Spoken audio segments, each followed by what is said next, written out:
I say this all the time, but not all rappers in the underground scene want to be the biggest ever. That's understandable. Or even just make it to the mainstream. Some dudes absolutely have a passion for music and that's it. And I respect that some of these dudes are just able to provide for their families and even themselves while doing something that they love. So throughout this video, don't take anything I say about these rappers to heart. This is genuinely something I brought up with my chat, and I also seen it in a reel from El Ray. Shout out to El Ray. But y'all ever had that thought in y'all head, right? Where it might have been a rapper in the scene that had the craziest music, and at a point in time you felt like they were doing so well and they had the support base to get to a spot like Yeet or Ken Carson, but for some reason them dudes find some way to absolutely destroy their career, or they clearly just didn't meet the expectations that you expected as a fan. Some of the rappers on this list might not be failing or be ruined at all, and that's okay, because nothing is failing and nothing is ruined about making money and providing for your family. But we talking about longevity in this video, and we also talking about turning points with their careers, and last we talking about music quality. So yeah, let's go ahead and get started. Glock 40 Spaz. Now this could be very debatable. Man, if Glock 40 wasn't in jail, man, he would be that guy. He would be, you know what I'm saying? I know y'all be hearing that all the time. Dude, this finna sound crazy, but I remember I had a conversation with King Mill the A guy, right? He told me, he said, yo, Glock 40 had the potential to be the next NBA YoungBoy because he had the energy with his music, and he also had a whole nother side when it came to his sound because he would make tracks where you really felt what he was going through. And I ain't even bring up Opium, but this dude had the chance to sign with the biggest and hottest group in the game right now. But bro had so much pride and always stood on things that he said that it got to a point he didn't even sign with Cardi. Usually when you decline somebody like Opium, right, or you just start dissing them out of nowhere, them dudes might look at you corny or something, or the Opium fans might just hate you. And just for Glock 40 situation, it almost made bro support base 10 times stronger, and the music was already good, so it's just like, yeah. But we all know last year was tough because we witnessed Glock 40 go from peak to being incarcerated now, and we all know for the past year or two his team been dropping like old music videos and archive songs to keep the support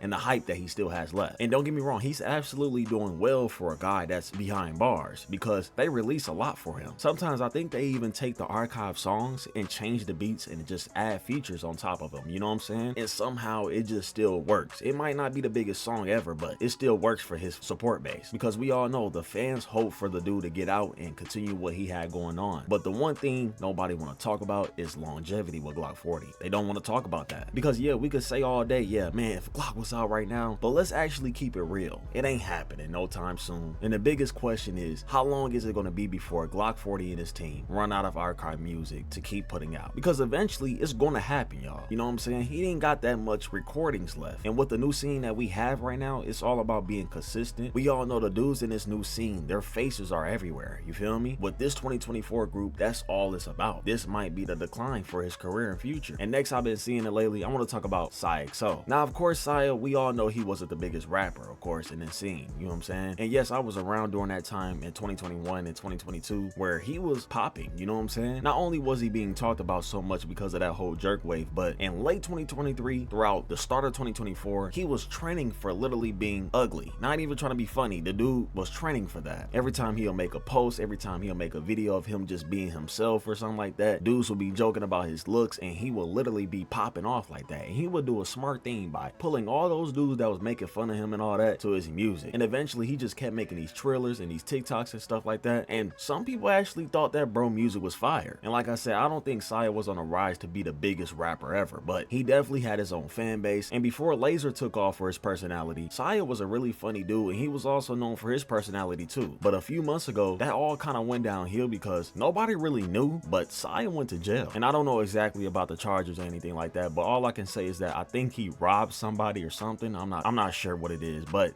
yeah. And I don't think it's as bad as Glock 40 case where, you know, he gonna be standing in jail for some time, but because you know it's really bad when you're a rapper, you go to jail and nobody knew, that's bad. And I didn't spoke to Saya before and stuff like that, and he's a cool dude, and to see him kind of like go downhill like that, ain't no telling what it's gonna be when he get out of jail. But right now he is slowly destroying his career, and you can only blame Saya because he went to jail. So all of us should pretty much know what it feels like to find a new rapper that's coming up and you're just like, damn bro, he's really up next, and then eventually usually something happens or they do something that derails their career, and now it's like they're completely off the map. Just nobody even cares about them. And we've seen this happen to a lot of rappers, whether they were just at the top or they were just getting started. And one rapper I could really think of that just fell off the map is SSG Kobe. Like, where do I even start with, bro? Dude was going crazy when he was coming up, getting a Yachty feature, Lyrical Lemonade video, everything. Everyone thought he was about to be one of them top dogs in the industry. But then he got hit with some nasty allegations. If you know, you know. He had himself looking crazy because he was addressing those allegations in his Discord server, where he really should have been doing it on his social media pages where everybody would see it. But yeah, then everybody around him just started walking away, like his manager, etc. And I still don't know what the full story is to this day because I heard that she lied, but I'm not too sure. But he couldn't drop any type of music throughout that situation because it would have looked crazy on his part just dropping songs while you got this whole thing going on. But fast forward now, SSG Kobe still dropping songs, but let's be real, them songs are not hitting like they used to. It's just not the same. And it's not like he's entirely bad, but yeah. And then we got Homicide Gang. Now I know we like to let the jokes fly loose when it comes to Homicide Gang, but their music is not all out terrible. But here's the problem with Homicide Gang. I think they had more than enough time to like branch out and have their like own wave, but that just didn't happen for them. They weren't able to do it, and now they're like completely forgotten in opium. Nobody's gonna be waiting or expecting them to drop music. It's either gonna be Ken or Cardi. And even with Destroy Lonely's whole situation these past couple of months, people are still gonna take him over Homicide Gang. They're just seen as the laughing stock of opium, and I don't think they're ever gonna escape that. But shout out to Dutie for letting me hop on this video, and I'm gonna see y'all in the next one.